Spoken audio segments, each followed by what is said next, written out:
It's Pastor Tom Barber. Most people call me PT, and I'm the executive director here at People's City Mission in Lincoln, Nebraska. Yeah, the mission has 3 operations. We have our shelter here, which I know you're going to get a tour, and we house about 350 people a night in the shelter, and about half are women and kids, about half are men. On the men's side, we have emergency shelter, we have longer-term programs, we have transitional housing where guys actually stay 2 years, and we work with them to get their own apartment. They pay us money. It's the only thing we actually charge for at the mission, and then we help them. And half of those rooms are actually been taken up by the Veterans Administration. So we house 30 homeless vets with them, and then work with them and programs for the guys that are here that are suffering from the trials and traumas of war.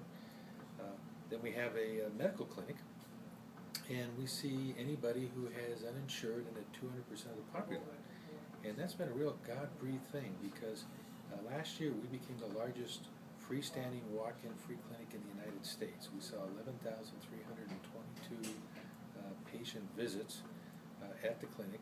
We use volunteer doctors and nurse practitioners and medical providers, and we do full care. It's a full-blown medical home. We do mental health 4 days a week. We have optometrists come in and they check and look for glasses. You get a chance when you're touring, you can take a picture of it, and we give away free glasses. And we have 3 dental chairs in which they do anything from root canals and dentures down to cleaning teeth. So we have full dental. We have our own pharmacy. We have 4 or 5, I call them the ologists. I don't know what they are, I just call them the ologist group. They do all kinds of things. Obviously have chiropractic, dermatology. Our medical director is Dr. Ma Patre. He's one of the leading heart surgeons here in Lincoln. Started a facility here called the Nebraska Heart Institute, which is really well known. And he retired, and now he came back. He's running that half of his time, and half of his time he's running our clinic. So we're getting great doctors. We can do heart surgery there too if something happened. But we've got lots of people can do things there. And the cool thing is we take no money from anyone. We do it through volunteerism and public donations, and we don't charge anything to the people that come. And over 90% of the people coming have no connection to our shelter or our distribution center. They're just people out in the community who are uninsured. So that's one of our operations. And our third one, of course, is our distribution center, in which we hand out 2 to 3 million pounds of stuff, I call it. It's food, clothing, toys, pots, pans, you name it. We hand it out, and we do that downtown to about 18 to 20,000 different people each year. All told, we sell over 30,000 folks here in the city.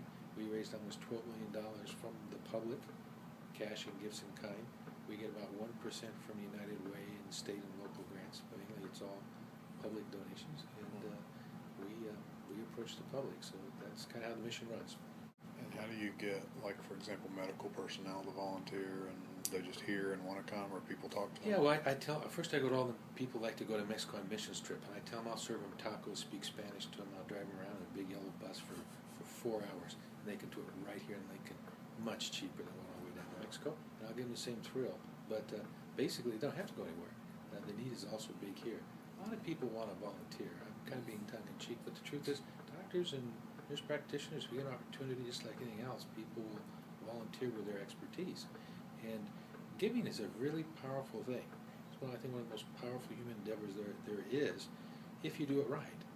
You can have what I call transactional giving, and that's giving where I say, give me $5 because I run a homeless shelter, and you give me $5 and go on.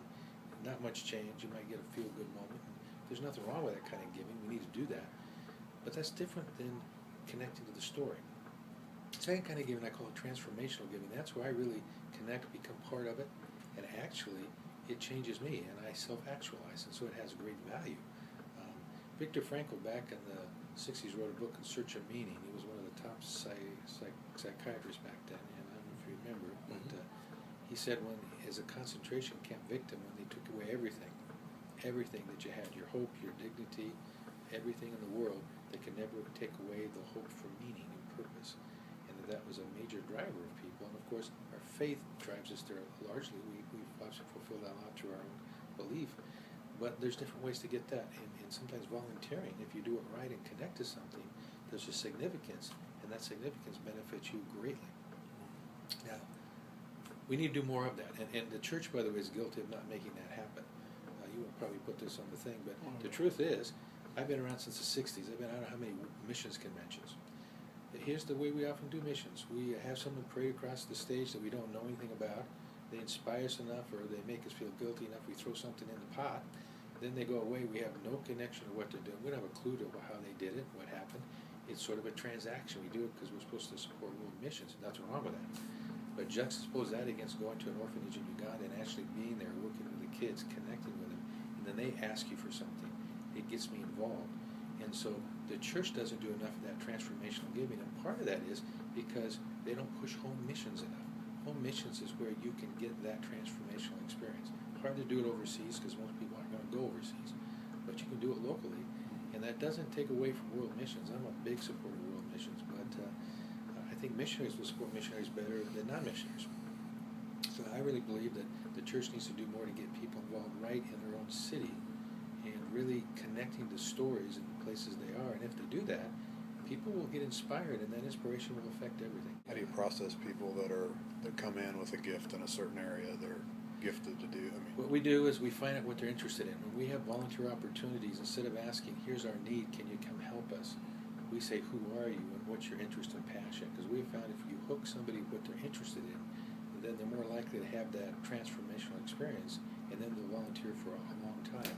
If I come in and just have them sort clothes or do something, then the problem is they might do it once or twice, and it's not a very good experience. They won't do it again. It's a good deed. They might do it in a big group once a year or something to have a feel-good moment. But truth is, giving that way is not very powerful, and it won't do a lot for me.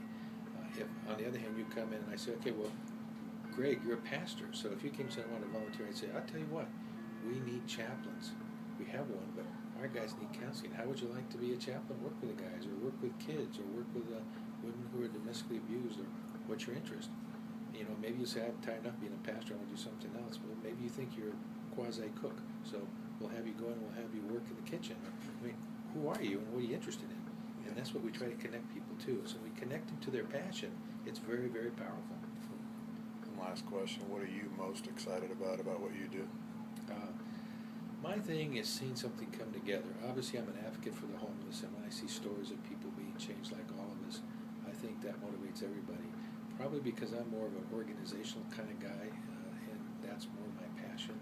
When I see a plan come together, when we do something like the clinic, and it goes in 3 years from nothing to really large, and we make something actually happen, that's what excites me the most. Is sort of building things and making things happen and grow. That's more where I sort of get most excited. But I also get excited on an individual basis when I see people whose lives are changed.